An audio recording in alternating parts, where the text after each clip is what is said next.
Hi. Today, what we're going to have a look at is the Skills Challenge Badge. One of the elements of the Skills Challenge Badge is that you regularly take part in physical activity over a 4 to 6 week period. So the idea is that you keep a record of the activities that you do. This could be your one element of activity during your self-isolation. If you're going out for a walk, you can keep a record of that. But what I've designed today is a little circuit that you could do in quite a small space, and I've enlisted the help of Samuel to help explain what the circuit is. So before we get started on a circuit, it's really important that you warm up. So moving over to Samuel, we're going to start off with just a little bit of jogging on the spot. Okay, so jogging on the spot and then star jumps. So the idea would be that you would do maybe a minute of jogging on the spot and then a minute of star jumps. And what this is getting the blood pumping around your body, getting that oxygen to the muscles so that they can work properly.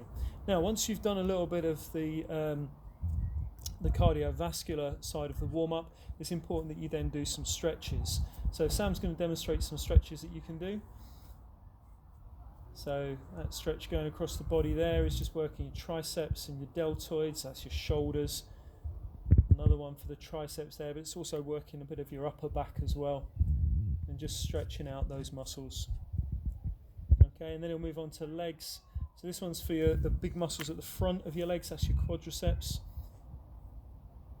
And working there your hamstrings and your calf muscles.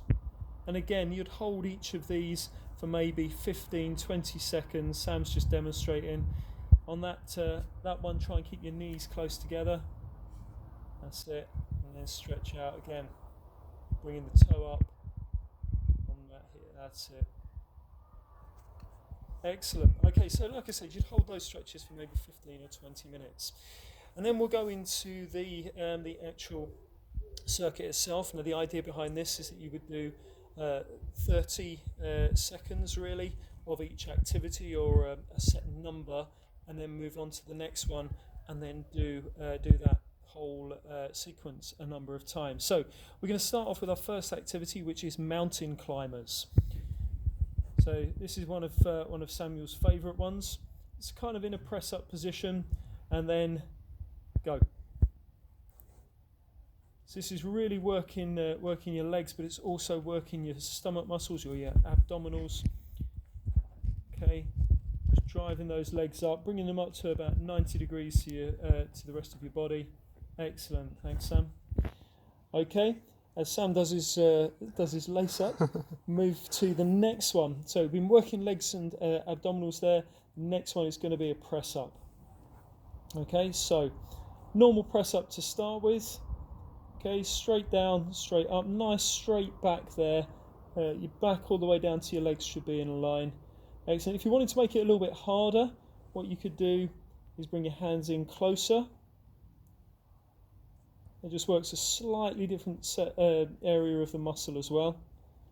To make it easier,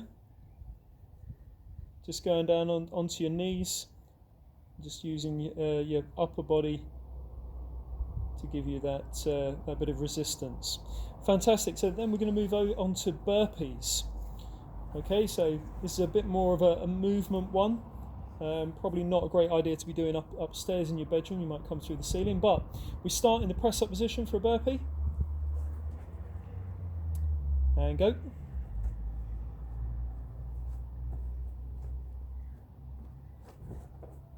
That's good, Sam. Excellent. So out in a press-up position, bring the knees in, and then jump, and then back down. Fantastic, Sam. Thank you.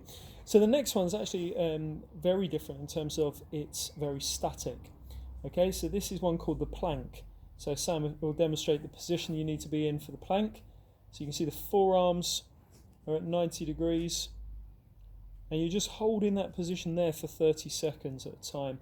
And what you're doing with this one, you're really working what's called your core. Okay, so that's your central kind of abdominals, your back muscles, Okay, and you would hold that. You'll feel that shake after maybe 10-15 seconds. You've got to try and hold it as long as you can. Okay, then we move on to a leg one. All right, so this is going to work our upper leg muscles, our quadriceps and hamstrings. So this is called squats. So feet are shoulder width apart, hands out in front of you, and then you just squat down to 90 degrees and back up again.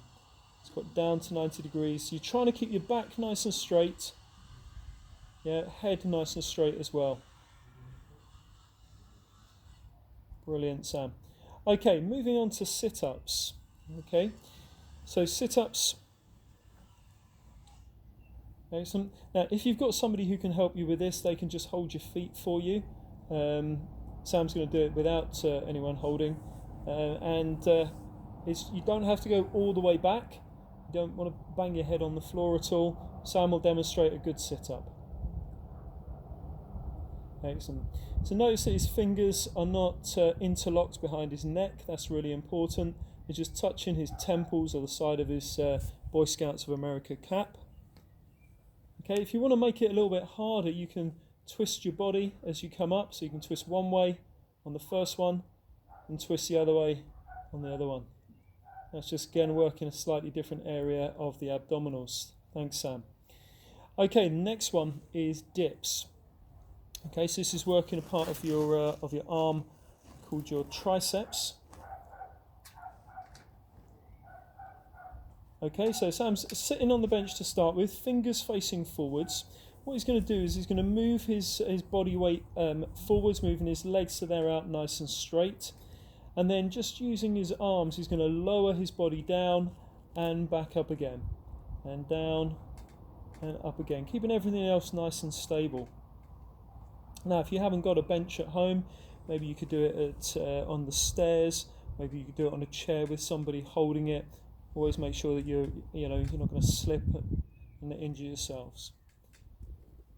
Okay, the last one in our circuit is the spotted dog. So again, this is a bit more of a kind of physical one, and Sam's going to demonstrate the spotted dog. So working the legs, working the arms. That's brilliant. And then after you've done your circuit, then again it's really important that you do some stretching, some flexibility. So you might go back to the stretches that Sam demonstrated at the start. Okay, so that's our circuit. Like I said, if you were to do 30 seconds of each of those activities, do that whole circuit maybe 3 times, and then keep a record of what you've done over a 4-week period. That'll be working on that skills challenge badge section. All right, good luck with it. Let me know how you get on.